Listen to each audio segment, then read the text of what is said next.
ወንጌል ጥዑም ዜና ዝመለብ እዚ ብሓልዮት ናይ ኤርትራ ኦርቶዶክስ ተዋህዶ ቤተ ክርስቲያን ሃገረ ስብከት ሰሜን ኣሜሪካ ክፍሊ ትምህርቲ እናተዳለወ ዝቐርብ ሰሙናዊ ናይ ስብከት ወንጌል ኣገልግሎት እዩ።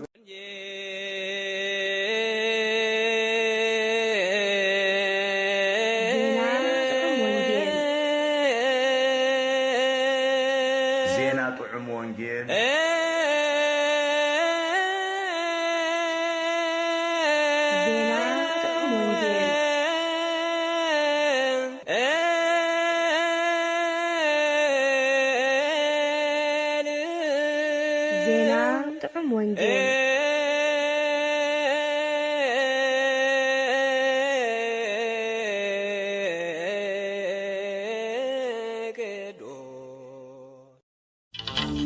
ዘድሕን ሊቀ ካህናት ምስባክ ናይ ዝዕለት እዚ ኣቱም መንግስታት ምድሪ ነቲ ኣብ ልዕሊ ናይ ጥንቲ ሰማየ ሰማያት ዝኸይድ ኣምላኽ ዘምሩ ንእግዚኣብሔር ዘምሩሉ እነሆ ንሱ ንድምፁ ነቲ ብርቱዕ ድምፁ የስማዕ ኣሎ። መዝሙር 68 فقد 32 كساعة 33 نبابات وانجيل رومي معرف 10 كفقد 1 كساعة 13 قدامي بيتروس معرف 2 كفقد 10 كساعة 9 قبر هواريات معرف 1 كفقد 6 كساعة 11 وانجيل يوهانس معرف 14 كفقد 1 كساعة 12 ቅዳሴ ዘዲዮስቆሮስ ወይ 318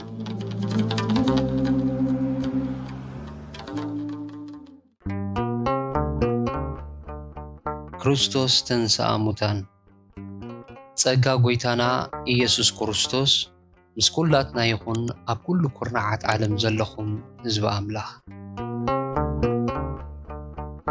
ስፍራ ኸዳልወልኩም እኸይድ ኣለኹ ከይደ ስፍራ ምስ ኣዳለኹልኩም ተመሊሰ ክመጽእ እሞ ናባይ ክወስደኩም እየ ኣነ ናበይ ከም ዝኸይድ ትፈልጡ ነቲ መገዱ እውን ትፈልጥዎ ኢኹም ሊቀ ካህናት ኢየሱስ ነቶም ብኡ ኣቢሎም ናብ ኣምላኽ ዝመፁ ኩሉ ግዜ ምእንቶም ክልምን ዝነብር ስለ ዝኾነ ፈጺሙ ከድሕኖም ይኽእል እዩ።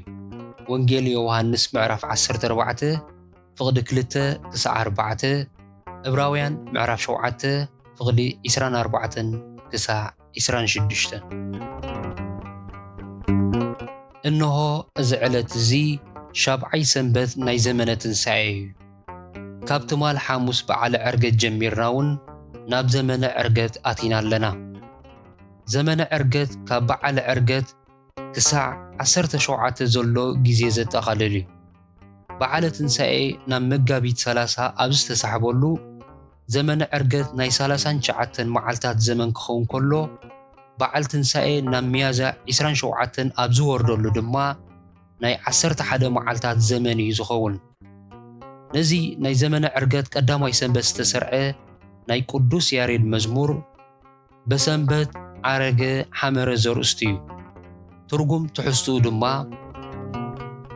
بسنبت ناب جالبا ديبه نبحرون قسته ننفاساتون قسطهم دق مزمورو اي تتقراطرو ناب لبهم دما طرطاره ايمصا كمتي ابوي سلاخني انون الخكم الله ابيت ابوي بزح محضر الله ابتا منغست ابوي مساي انت خدكونو تمليسه خوزدوكم ولد حوي فكريو نسو خموتا تنسأ نخل عالم سلام جبره ناب سمايات بخبر عرقه نتن سنبت زقدسا نو كبري يقبو زبلي ትሕዝቶ ናይዚ መዝሙር እዚ በቲ ናይ ዝዕለት እዚ ናይ ቅዱስ ወንጌል ንባብና ዝተሃንጸ እዩ። ዕርገት ዝተፈጸመሉ ዕላማ ምስ እግዚአብሔር ኣቦ ከተዓርቐና እሞ ናብ ሰማያዊት ኢየሩሳሌም እናኣትወሉ ደገ ከፍተልናን መሰል ከውህበናን እዩ። ኣብ ስርዓት ብሉይ ኪዳን ንኣምላኽን ንህዝብን ዘተዓርቕ እቲ ሊቀ ካህናት ጥራሕ እዩ። ነቲ መስዋእቲ እንስሳ ኣብቲ መሰዊኢ ይስውኦ እሞ ደም ናይቲ እንስሳ ኣብ ጭሔሎ ማለት ሸሓነ ሒዙ ናብቲ መንበር ታቦት ናብ ቅድስተ ቅዱሳን ይኣቱ። ነቲ ደም ከዓ ኣብ ልዕሊ እቲ መኽደን መተዓረቒ ማለት ኣብ መንበር ታቦት ይነጽጎ። ብድሕሪ እዚ እግዚአብሔር ንኹሉ ኣበሳ ይቕረ ኢሉ ሕድገት ይገብር ማለት ስሬት ይህብ እሞ ምስ ህዝቡ ይተዓረቕ። ብኻልእ ኣዘራርባ እቲ ሊቀ ካህናት ብዘይ ዝኾነ ዘረባ ብግብሪ ጥራሕ ናይቲ ህዝቢ ሓጢኣት በዚ ደም እዚ ተኸፊሉ እዩ እሞ ነዚ ህዝቢ እዚ ምሕረት ግበረሉ ኢሉ ይማልድ ኣሎ ማለት እዩ። እቲ ደም ኣብ መሰውእ ስለ ዝፈሰሰ ጥራሕ ስሬትን ዕርቅን ኣይርከብን እዩ። እቲ ደም ናብቲ ብውክልና መኽደን መተዓረቒ ማለት መንበሪ ታቦት ህላወ እግዚአብሔር ዘለዎ ቅድስተ ቅዱሳን ናይ ግድን ከኣትዎ ኣለዎ። እዚ ናይ ብሉይ ኪዳን ስርዓት እዚ ትእምርታዊ ወይ ግብራዊ ትንቢት ናይቲ ብክርስቶስ ዝፍጸም ኣገልግሎት ክህነት ግብሪ ድሕነት እዩ። ባዕሉ ገንሸል ፋሲካ ኮይኑ ምስ ተሰውአ ብትንሳኤኡ ህያው መስዋእቲ ኾነ። ፍጹም ሊቀ ካህናት ስለ ዝኾነ ከዓ ነቲ ህያው ደሙ ሒዙ ናብ ሰማያት ናብ እግዚአብሔር ናብታ ሰማያዊት ቅድስተ ቅዱሳን ኣተወ። እግዚአብሔር ከዓ በቲ ናይ ቅዱስ ወዱ ህያው ደም ዘለዓለማዊ ስሬት ሕድገት ሃበና። እቲ ናይ ብሉይ ኪዳን ሊቀ ካህናት ደም ሒዙ ካብቲ መሰዊኢ ናብቲ ቅድስተ ቅዱሳን ዝገብሮ ጉዕዞ ነቲ ሊቀ ካህናት ኢየሱስ ክርስቶስ ህያው ደሙ ሒዙ ካብ ምድሪ ናብ ሰማያት ዝገብሮ ዕርገት ዝውክል እዩ። እቲ ናይ ብሉይ ኪዳን ሊቀ ካህናት ነቲ ደም ኣብ ሸሓነ ሒዝዎ እዩ ዝኣቱ። ናይ ሓድሽ ኪዳን ሊቀ ካህናት ኢየሱስ ክርስቶስ ግን ነቲ ህያው ደሙ ኣብ ገዛእ ሰብነቱ ሒዝዎ እዩ ዝኣቱ። እቲ ናይ ብሉይ ኪዳን ሊቀ ካህናት ነቲ ደም ነጺጉ ምስ ወድአ ካብቲ ቅድስተ ቅዱሳን ይወፅእ። ድሕሪ 1 ዓመት ከዓ ይምለስ። ሊቀ ካህናት ኢየሱስ ግን ንዘለዓለም ኣብኡ ይነብር እምበር ኣይወፅን እዩ። በዚ ከዓ እዩ ዘለዓለማዊ ስሬትን ድሕነትን ዝውህበና። ስለዚ ዕርገት ናይቲ ኣብ መስቀል ዝጀመረ ግብሪ ድሕነት መዛዘሚ እዩ። ጎይታና ናብ ሰማያት እንተዘይዓርግ ድሕነት ዝበሃል ፈጺሙ ኣይመሃለወን ነይሩ። ስለዚ ስቕለትን ትንሳኤን ዕርገትን ማዕረ ክብሪ ዝግብኦም ዘይተኻኽኡ ግን ከዓ ተመላለእቲ ግብርታት ድሕነት እዮም። ቅዱስ ጳውሎስ ሊቀ ካህናት ኢየሱስ በቲ ካብ ደም ኣቤል ብዝበለጸ ዝዛረብ ደሙ ከም ዘማልደልና ኣነጺሩን ደጋጊሙን ጽሒፉ ኣሎ። ዝሃዋርያዊ ትምህርቲ እዚ ጽኑዕ መሰረት እምነት ናይ ቅድስቲ ቤተ ክርስቲያንናን ናይ ኩላተን ኣሓት ኦሪየንታል ኣብያተ ክርስቲያን እዩ። ከምኡ ስለ ዝኾነ ከዓ ኣብ ቅዳሴኣ እነሆ ኣብ ቀራንዮ ምእንታይ ዝፈሰሰ ንጹህ ደም ወድኻ ምእንታይ ይጠርዕ ኣሎ፣ እዚ ዝዛረብ ደም ካብ ባርያኻ ሓጢኣት ዘስተሪ ይኹን ብምባል ብንጹር ኣስፊራቶላ። ቅዳሴ ሃዋርያትን ቅዳሴ ዲዮስቆሮስን ክቅደስ ዝተወሰነሉ ዝተገብረሉ ዕላማ ድማ ነዚ ምስጢር እዚ ክንኣምኖን ከነመስግነሉን ስለ ዝደለየት እዩ። ምኽንያቱ ብዘይ ዕርገትን ብዘይ ናይ ደሙ ማልዶትን ዕድገት ሓጢኣት ዝረክብን ምስ ኣምላኽ ዝዕረቕን መንግስቲ ኣምላኽ ዝወርስን የልቦን። ስለዚ ነዚ ዘመነ ዕርገት እዚ ነዚ ዘድሕን ሓቂ እዚ ብዕምቆት ክነስተምህረሉን ብዛዕባ እዚ መስተንክር ግብሪ ድሕነት እዚ ንኣምላኽ ክነመስግነሉን ይግባአና።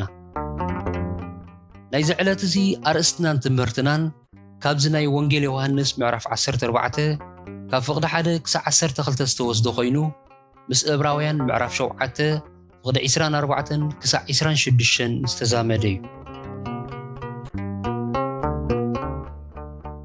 ናይ ጎይታና ዕርገት ምስቲ ናይ ሊቀ ካህናት ኣገልግሎቱ ንምንታይን ብኸመይን እዩ ዝዛመድ? ብኸመይ ከዩ ብክህነቱ ዘድሕነና? ናይ ዝሕቶ እዚ መልሲ ኣብ መእተው ናይ ትምህርትና ሕፅር ብዝበለ መልክዕ ሰፊሩልና ኣሎ። ብዛዕባ ዕርገት ጎይታና ክንሓስብ ከለና መብዛሕትናን ዝበዝሕ ግዜናን ጎይታና ነቲ ናይ ምድሓን ስርሑ ዛዚሙስ ናብቲ ናይ ዘለዓለም ማሕደሩ ከም ዝተመልሰ ጌርና ጥራሕ ኢና እምበር ንኸድሕነና ኢሉ ከም ዝዓረገ ጌርና ኣይንርድኦን ኢና። ድሕነት ብደም ክርስቶስ ከም ዝርከብ ስለ ንሰምዕን ንንብብን እቲ ደሙ ኣብ መስቀል ስለ ዝፈሰሰ ጥራሕ ናይ ድሕነት ስራሕ ዝተዛዘመ ሙሉእ ድሕነት ዝረኸብና እዩ ዝመስለና።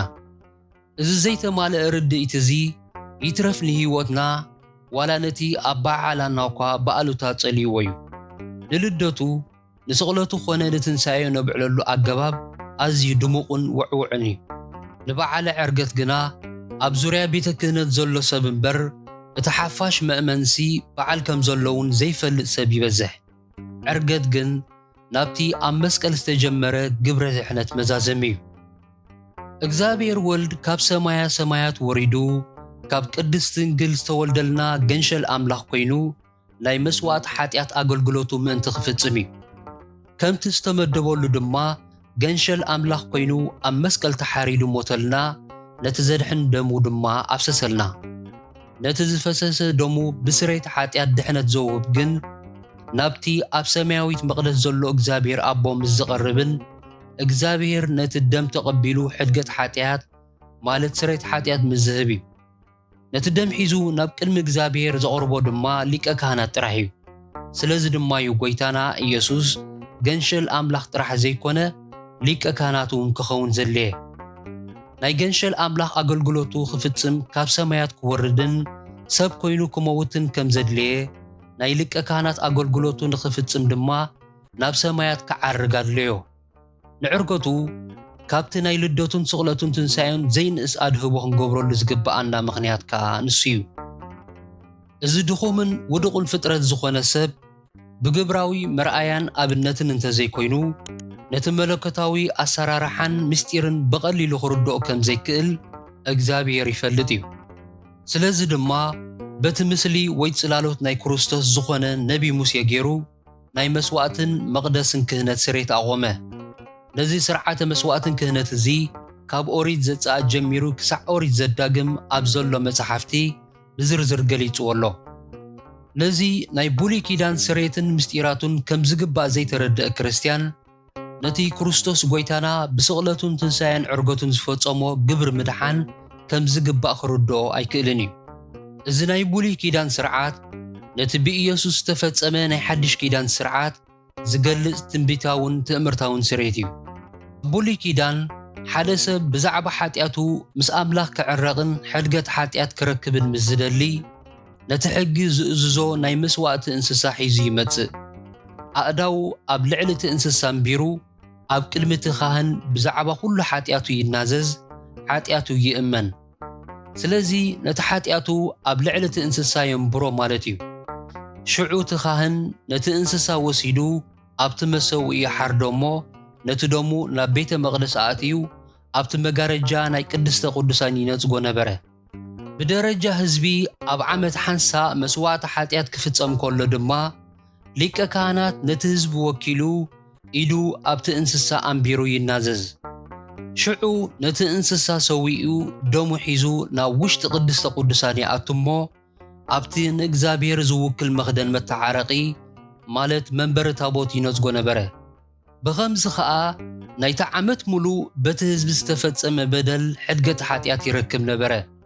እቲ ደም ናብቲ ቅዱስተ ቅዱሳን ኣትዩ ኣብ ልዕሊ እቲ መኽደን መተዓረቒ እንተዘይፈሲሱ ግን ስሬት ሓጢአት ፈጺሙ ኣይርከብን እዩ።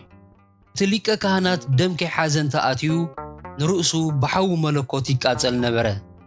ስለዚ ኣብ ሕድገት ሓጢአትን ድሕነትን ናይቲ ህዝቢ እቲ ደምን እቲ ሊቀ ካህናትን ዓብይን ተመጣጣንን ግደ ነበሮም። እዚ ስሬት እዚ ብዛዕባ እቲ ብክርስቶስ ጎይታና ዝፍጸም ኣገልግሎት ዕርቂ ዝገልጽ ትንቢታውን ትእምርታውን ስርዓት እዩ። ጎይታና ብስቕለቱ ገንሸልና ብትንሣኤው ድማ ሊቀ ካህናት ኮይኑ ነቲ ህያው ደሙ ሒዙ ናብ ሰማያት ብምዕራግ ናብቲ ዘዕረቐና ኣቦ ቀረበ። እግዚአብሔር ኣቦ ድማ ነቲ ዝብጀወና ደሙን ዘተዓረቐና ክህነቱን ብኽብሪ ተቐቢሉ ምስ ኩሉ ዘረ ኣዳም ተዓረቐ። ሕጂ ግና ኣቱም ቀደም ብሓጢአትኩም ርሑቓት ዝነበርኩም ንስኻትኩም ብክርስቶስ ኢየሱስ ብደም ክርስቶስ ናብ ኣቦ ቀረብኩም። ንሱ ነዞም ክልተስ ሓደ ዝገበረ نتي أمونغو زنبرة ناي حاتيات كالكال قصر زفرسة سلامنا يمو برؤسو عرقنا قبرة نتتسلقي بسوقو سعيرو بمسقلون نتتسلقي بو قتيلو نخلتيهم مالت نايهدون نهزابن بحال السقامس أملاخ أتعارغم إفيسون معرف كلته فقد 13 كسا 17 إذو خلوون كابت بعلو بكروستوس تعارقنا أقلقلوت عرقون نعنا زهابنا أملاخيو مالت أملاخنا عالم مسرؤسو كعرقا خلو أب كروستوس نبرمو بدلوم أحازلومن حدقت قبرلوم تعارقهم أبانا خا قال عرق مبره سلازي نحنا أب كند كروستوس لأخاتينا مو أملاخ بأنا جيرو يمعدالو مس أملاخ تعارقو النابلنا أب كند كروستوس كوينا نلمنكم لنا كالاي كورنتوس معرف حموشته فقد 17 كسا 20 هادن سلازي كويتانا بدو مطرح زيكونا بكهنتون زتعارقنا زدحاننا ليكا كانت انت زيكون نتي أم مسكال زفسسه هي ودومي حيزو نابتا سماويت مقدس ناب እግዚአብሔር أبو كقربو زخيل كال ليكا كانت سلزينا برن زيلن نحنا حدقة حاتيات رخيبنا أي مدحنان ناي كروستوس سقاين موتن زفسسه دومون دما كنتو خينو مترفنيرو كروستوس قويتانا جن بخميو كهان زغونه ناي كهنتو فلوينات أمنتايو ناينوت كهنات حلقة يخه قدوس باولوس أنتيرو غليصو خمزلو قويتانا كاب عليت لوي كاب زرق كهنات زيكونه كاب نجد يهودا كاب عليت نجستات يستولده እግዚአብሔር أبو نعالم بكروستوس ودو عرقا سلزمرت أجن قدم مفتار عالم بعليت مالت بتورسو زيكونه بمحلانا يزل عالم ليك كهنات غبورو نزي مستير زخاء بنبي داويد باريو جيرو غلطو እግዚአብሔር ንስኻ ከም ስርዓት መልከ ጸዲቕ ንዘል ዓለም ካህኒኻ ኢሉ መሓለ ኣይጣዓስን ከኣ መዝሙር 110 ፍቕዲ 4 ብመሰረት ዕብራውያን ምዕራፍ 5 ፍቕዲ 1 ሊቀ ካህናት ክኸውን ዝኽእል ካብ ማእከል ሰብ ዝተወልደ ሰብ ጥራሕ እዩ ስለዚ ክርስቶስ ጎይታና ብምስጢር የተዋህዶ ማለት ብምስጢር ስጋዌ ፍጹም ሰብ ብምዃኑ ዝስዋዕ ገንሸልን ዘተዓረቕ ሊቀ ካህናትን ኮነልና ናይ ጎይታና ክህነት ከም ናይ ኣሮን ዘይኮነስ ከም ናይ መልከ ጸዴቅ ክህነት ምዃኑ እግዚአብሔር ኣብዚ ናይ ማሕላ ቃሉ ኣረጋጊጹ እዩ ናይ ኣሮን ክህነት ኣብዛ ብኢድ ሰብ ዝተሃንጸት ናይ ምድሪ ድንኳን ጥራሕ ዘገልግል ብሞት ዝተደረተ ክህነት እዩ ድኻም ስጋ ማለት ሓጢኣት ዝጠበቆ ክህነት ስለ ዝኾነ ንርእሱን ንህዝቡን ከተዓረቕ ዓመት መጸ መስዋዕት ዘቐርብ ክህነት ነበረ ናይ መልከ ጸዴቅ ክህነት ግን ሓጢኣት ዘይብሉ ብሞት ዘይድረት ዘለዓለማዊ ክህነት ስለ ዝኾነ ብሓንትን ዘይድገምን መስዋዕቲ ንዘለዓለም ዘተዓርቕ ዝበለጸ ተስፋ ዝበለጸ ኪዳንን ዝበለጸ ኣገልግሎትን ዘለዎ ክህነት እዩ ክህነት መልከ ጸዴቅ ኣብ ምድራዊ ዘይኮነስ ኣብቲ ሰማያዊ መቕደስ ዘገልግልን ዘተዓርቕን ክህነት እዩ ክህነት መልከ ጸዴቅ ብሰማያት ዝሓለፈ ካብ ሰማይ ልዕል ዝበለን ንጉሳዊ ክህነት እዩ ንግስነቱ ድማ بسجان بملكوتن زخونة درب نكسنتيو بسجا كابت ناي نجد يهودا أم بس زخونة ناي داويت نكسنت كهون كله بملكوت دما موتسو كابتنتي كابزل عالم زخونة نجوس نجستاتيو نتي ناي جنشلن كهنتن أقل قلوتو خفتسم ناب يورساليم أم معلته سانا بنجوساو خبرن عجبن زاتو ولو مغنيات كأنسيو دقيم بزيكا بحاتيات ناسي بخل خمس خمانا استفتنا ينبر بدخامنا خدنقصلنا زيك اللي كهانات يبلنا نمو بسمايات زحالفه عبي اللي كهانات يسوس ود أملاك كابزهلونا مأماننا نتنع عبراويان 4 فقد 14 كم معارك ملكة صديق بأملاك لك كهانات تسميو فتسوم مسكونة خاء نتوم زئزوزو زبولو خلاتهم نناي زل عالم مرحانهم مخنيات كونهم عبراويان 5 فقد 19 اتا تسفا دما كملغ نفسي دلدلتن صنعتن يامو نابتي يسوس كم معارك ملكة صديق نزل عالم لك كهانات كوينو كم مرح مئنتانا زاتو ናብ ውሽጢ እቲ መጋረጃ እትእትወና ተስፋ ኣላትና ዕብራውያን 6:19-20 ስለዚ ድማ ነቶም ብኡ ኣቢሎም ናብ ኣምላኽ ዝመፁ ኩሉ ግዜ ምእንቶም ክልምን ዝነብር ስለ ዝኾነ ፈጺሙ ከድሕኖም ይኽእል እዩ ከምዚ ዝበለ ክፍኣትን ርኽሰትን ዘይብሉ ካብ ሓጣን ዝተፈለየ ካብ ሰማያት ከዓ ልዕል ዝበለ ቅዱስ ሊቀ ካህናት ኣድልየና ርእሱ ንመስዋዕቲ ምስ ወፈየ ሓንሳእ ናሓዋሩ ገበሮ እቲ ድሕሪ ሕጊ ዝመጽእ ቃል ማሕላ ግና ንዘለኣለም ፍጹም ዝኾነ ወዲ እዩ ዝሸይም ዕብራውያን 7:25-28 ሕጂ ድማ ናይ ዝንብሎ ዘለና ኣውራ ነገሩ እዚ ዝስዕብ እዩ ንሕና ኣብ ሰማያት ኣብ የማን ዝፋን ግርማ ዝተቐመጠ ናይቲ ጎይታ ዳ እምበር ሰብ ዘይተኸሎ መቕደስን ድኳን ሓቅን ኣገልጋሊ ዝኾነ ከምዚ ዘመሰለ ሊቀ ካህናት ኣሎና ዕብራውያን 8:1-2 ነዚ ሓቂ እዚ ብዕቱብ ድሕሪ ምንባብናን ብንጹር ድሕሪ ምርዳእናን ናይ ጎይታና ናይ ክህነቱ ፍሉይነትን ክህነቱ ኣብ ድሕነትና ዘለዎ ተራን ጎሊሑን ደሚቑን ክረኣየና ይግባእ እዩ ንሕና ብደም ናይ ክርስቶስ ጥራሕ ዘይኮነ ብደምን ክህነትን ናይ ኢየሱስ ጎይታና ዝዳሓና ኢና እዚ ነብዕሎን ንዝክሮን ዘለና ዕርገቱ ነቲ ክህነታዊ ግብሪ ድሕነቱ ክነስተውዕሎን ክንዝክሮን ነዚ ተስፋ ድሕነት እዚ ድማ ከም ጽኑዕን ድልዱልን ናይ ነፍስና መልኽ ጌርና ምእንቲ ክንኣምነሉን ዝተፈጸመ እዩ ክህነት ግን ብኸመይ ዘድሕን ኣገልግሎት ናይ ክህነት እንታይ ይግዲ ናይ ክህነት ኣገልግሎት ንኣምላኽን ንሰብን ማእከላይን መንጎኛን ኮይንካ ምትዕራቕ እዩ ኣብ ብሉይ ኪዳን ሊቀ ካህናት ንሰብ ወኪሉ ኣብ ቅድሚ ኣምላኽ ከምኡውን ንኣምላኽ ወኪሉ ኣብ ቅድሚ ሰብ ይቐውም ነበረ እቲ ዝበለጸ መርኣያ ናይ ክህነታዊ ኣገልግሎት እቲ ኣብ ዘሌዋውያን ምዕራፍ 16:41-50 ዘሎ ታሪኽ እዩ እግዚኣብሔር ነቲ ህዝቢ ብሰራሕ ኃጢአቱ ክወቕዖን ከጽንቶን ምስ ጀመረ ነቢ ሙሴ ንሊቀ ካህናት ኣሮን ናብታ ኣኼባ ኪዱ እሞ ኣተዓርቆም ኢሉ ኣዘዞ ኣሮን ድማ ጽንህኡ ሒዙ ናብቲ መዓት ገጹ ጐየየ እሞ ኣብ መንጎቶም ድሮ ዝተቐዝፉ ምዉታትን ኣብ መንጎቶም ገና ዘይሞቱ ህያዋን ኮይኑ ደው በለ እግዚኣብሔር ከዓ ነቲ በዓሉ ዝሓረዮን ዝቐብኦን ሊቀ ካህናት ሓሊፉ ክኸይድ ስለ ዘይደለየ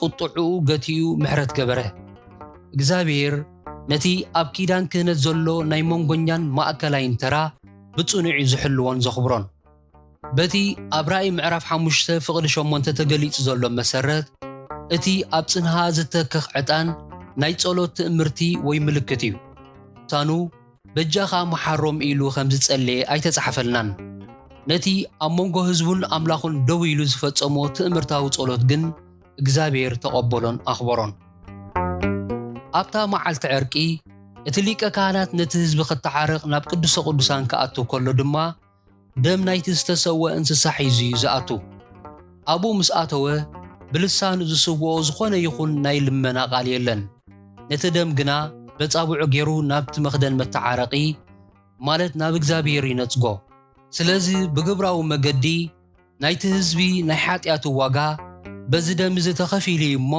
ምሕረትን ሕድገትን ግበር ኢሉ ይልምናሎ ማለት እዩ ብቋንቋ ስነ መለኮት ከምዚ ዓይነቱ ማልዶት ቤዛዊ ማልዶት ይበሃል እዚ ብደም ዝግበር ማልዶት ብዓይነቱ እቲ ዝለዓለ ደረጃ ናይ ማልዶት እዩ ኣብቲ ልዕል ኢልና ዝረኣናዮ ብዕጣን ዝተገብረ ናይ ሊቀ ካህናት ማልዶት እግዚኣብሔር ቁጥዑ ንኽገትእ ዝተገብረ እምበር ንሕድገት ኃጢአት ኣይነበረን ንሕድገት ኃጢአት ዝግበር ማልዶት ኣብታ መዓልቲ ዕርቂ ብደም ዝፍጸም እዩ እቲ ዝድለይ ደም ፈሲሱ ክብቅዕ ነቲ ደም ናብ ቅድስተ ቅዱሳን ዘእትዎ ሊቀ ካህናት እንተዘየሉ ግን እቲ ዝድለይ ሕድገትን ድሕነትን ኣይርከብን እዩ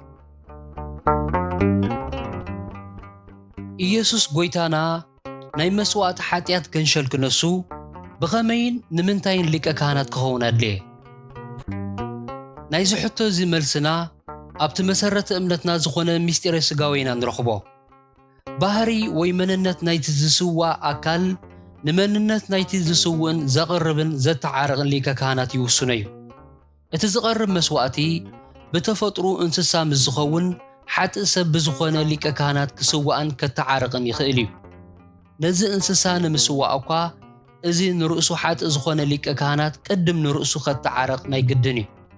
እዚ ድማ እቲ ክህነቱ ኾነ እቲ ዘቕርቦ መስዋዕቲ ምሉእ ዕርቂ ከምጽእ ብቕዓት ከም ዘይብሉ ዘመልክተልና እዩ። ንኢየሱስ ጎይታና ከም ገንሸል ሰዊኡ ከቕርቦ ዝኽእል ካልእ ሊቀ ካህናት ኣብዛ ምድር እዚኣ ክርከብ ኣይክእልን እዩ። እቲ ብኡ ዘተዓረቕ ሊቀ ካህናት ካብኡ ዝዓበየ ክኸውን ናይ ግድን እዩ። ካብኡ ዝዓቢ ካብ ሰብ ይኹን ካብ መላእኽቲ ዋላ ሓደ እኳ ስለዘየለ ንስዩ ገዛ ርእሱ ሰዊኡ ባዕሉ ሊቀ ካህናት ኮይኑ ብገዛእ ደሙ ከተዓረቐና ዝኽእል። እቲ ብደም ክርስቶስ ዕርቂ ዝግበረሉ መቕደስ እቲ ኣብ ምድር ዘሎ ብኢድ ሰብ ዝተሃንጸ መቕደስ ዘይኮነስ እቲ ሰማያዊ እዩ። ብዘይካ ኢየሱስ ናብኡ ክድይብን ከኣትውን ዝኽእል ዝኾነ ኣካል የለን። ኢየሱስ ግን ፍጹም ሊቀ ካህናት ኮይኑ ብዕርገቱ ናብቲ ሰማያዊ መቕደስ ኣትዩ ነቲ ናይ ደሙን ስጉኡን ሕያው መስዋዕቲ ኣቕረበ። በዚ ኸዓ በቲ መሪሕ ጥቕስና ዝገለጸልና መሰረት ብደሙ ቤዛዊ ማልዶት እናቕረበ ዘለኣለማዊ ድሕነት ጸገወና። ብዘይ ደም ናይ ገንሸልን ብዘይ ቤዛዊ ማልዶት ናይ ዘለኣለማዊ ቅዱስ ሊቀ ካህናት ዝኾነ ኢየሱስ ድሕነት ዝበሃል የለን። ክርስቶስ ጎይታና ከም ፍጡራት ብልሳኑ ዘይኮነስ ከም ስጉም መለኮት ብደሙ እዩ ዝማልድን ዝልምንን። እታ ንሱ ዘቕርባ ማልዶት ድማ ብዛዕባ ሓጢአትናን ድሕነትናን እምበር ብዛዕባ ዝኾነ ካልእ ኣርእስቲ ይኮነን። ምኽንያቱ ብዘይካ ሓጢአት ናይ ደምን ናይ ሊቀ ካህናትን ቤዛዊ ማልዶት ዝጠልብ ዝኾነ ካልእ ኣርእስቲ የለን። እዚ ሓቂ እዚ ናይ ኦሪየንታል ኦርቶዶክስ ተዋህዶ ኣብያተ ክርስቲያን ጽኑዕ ሰረተ እምነት ማለት ዶክትሪን ወይ ዶግማ እዩ። ብናይ ክርስቶስ ቤዛዊ ማልዶት ዘይኣምንን ዘይእመንን ሰብ ይትረፍ ኦርቶዶክሳዊ ብመሰረቱ ክርስቲያኑ ናይኮነን። በቲ ዘድሕን ቤዛዊ ማልዶት ዘይኣምን ውፁእ ክሕደትን መናፍቕነትን እዩ። ብሓይሊ እግዚኣብሔር ኣቦን ብስራሕ መንፈስ ቅዱስን ኣብ ማህፀን ቅድስቲ ድንግል ተዋህዶ ስጋን መለኮትን ዝተፈጸመ ነዚ ብክርስቶስ ጥራሕ ዝፍጸም ቤዛዊ ማልዶት ምእንቲ ክንረክብ እዩ። እቶም ብክርስቶስ ዝተሓረዩ ብመንፈስ ቅዱስ ድማ ዝተመርሑ ቅዱሳን ሐዋርያት ደጋጊሞም ማእከላይ መንጎኛ ጠበቓ ምእንታና ዝልምን እናበሉ ብዛዕባ ጎይታና ዝሃብዎ ኩሉ ቃል ነዚ ምስጢር እዚ ምእንቲ ኸብርህልና እዩ። በዚ ቤዛዊ ማልዶት ናይ ጎይታና እምበር ብግብሩ ክጸድቕ ዝኽእል ወላ ሓደ እኳ የልቦን። ቅዱሳን ሐዋርያት ብጸጋይኹም ዝደሓንኩም ዝብልሉ ምኽንያት ከዓ ንሱ እዩ። እምበኣር እዛ ኣቲናዮ ዘለና ዘመነ ዕርገት ነዚ ምስጢር እዚ ንኽንመሃረሉን ንኽንምህረሉን ንኽነመስግነሉን ዝተሰርዐልና ዝተባረኸ ዘመን እዩ።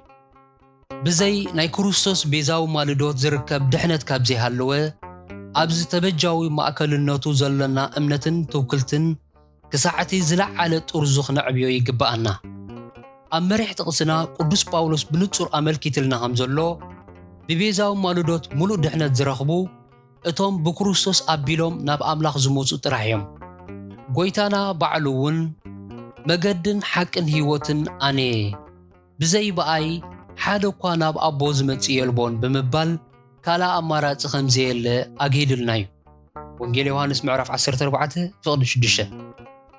ስለዚ ካልእ ጓል መገዲ ካብ ምምራፅ ተዓቂብና ኣብዛ ናይ መድኃኔ ዓለም ቤዛዊት ማልዶት ንተዓቖብ ሰረት እምነት ቅድስቲ ተዋህዶና ነኽብርን ንሓልውን። ዝኸበርኩም ህዝቢ ኣምላኽ እቲ ንሎሚ ተዳልዩ ዝነበረ ወንጌል ጥዑም ዜና እዚ ክሰምዕዎ ዝጸናሕኩም እዩ። እግዚኣብሔር እንተፈቐዶ ብህይወት እንተሊና ኣብ ዝመጽእ ዘሎ ሰሙን ብኻልእ ኣርእስቲ ክሳዕ ንራኸብ ጸጋ ጎይታና ኢየሱስ ክርስቶስን ፍቕሪ ኣምላኽን ሕብረት መንፈስ ቅዱስን ምስ ኩላትና ይኹን። ኣሜን።